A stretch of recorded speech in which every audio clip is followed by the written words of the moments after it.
இந்த கோலம் ஸ்ரீ கிருஷ்ண தத்துவத்தை ஆக்கர்ஷிக்கிறது. இதன் மூலம் ஆனந்த அனுபவம் கிடைக்கிறது. ஸ்ரீ கிருஷ்ண பூஜைக்கு முன்பாக 2 நிற்கும் கோடுகளை கொண்ட திலகத்தை இட வேண்டும். பூஜைக்காக மணையில் பகவான் ஸ்ரீ கிருஷ்ணனின் படத்தை வைக்க வேண்டும். பிறகு ஸ்ரீ கிருஷ்ணனின் படத்தில் சந்தன திலகம் இடவும். இப்பொழுது புஷ்பத்தை அர்ப்பணம் செய்யவும். முடிந்தால் கிருஷ்ண கமல் புஷ்பத்தை சமர்ப்பிக்கவும். இப்பொழுது ஸ்ரீ கிருஷ்ணனுக்கு துளசியை அர்ப்பணம் செய்யவும். முடிந்தால் துளசி மாலையை சாற்றவும். இப்பொழுது ஊதுபத்தியை காண்பிக்கவும்.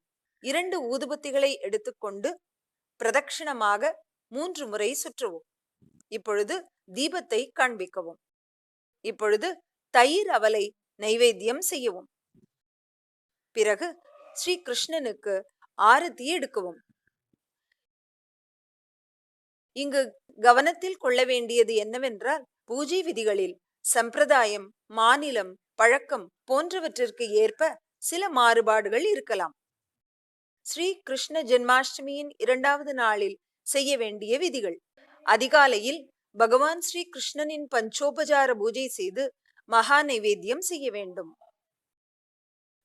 தயிர் மற்றும் அவலால் செய்யப்பட்ட தஹிகலா பிரசாதத்தை உட்கொண்டு உபவாசத்தை முடிக்கவும்.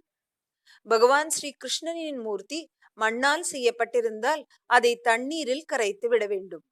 மூர்த்தி உலோகத்தால் செய்யப்பட்டிருந்தால் வீட்டின் பூஜை அறையில் வைக்கலாம் அல்லது புரோகிதர்களுக்கு தானமாக வழங்கலாம்.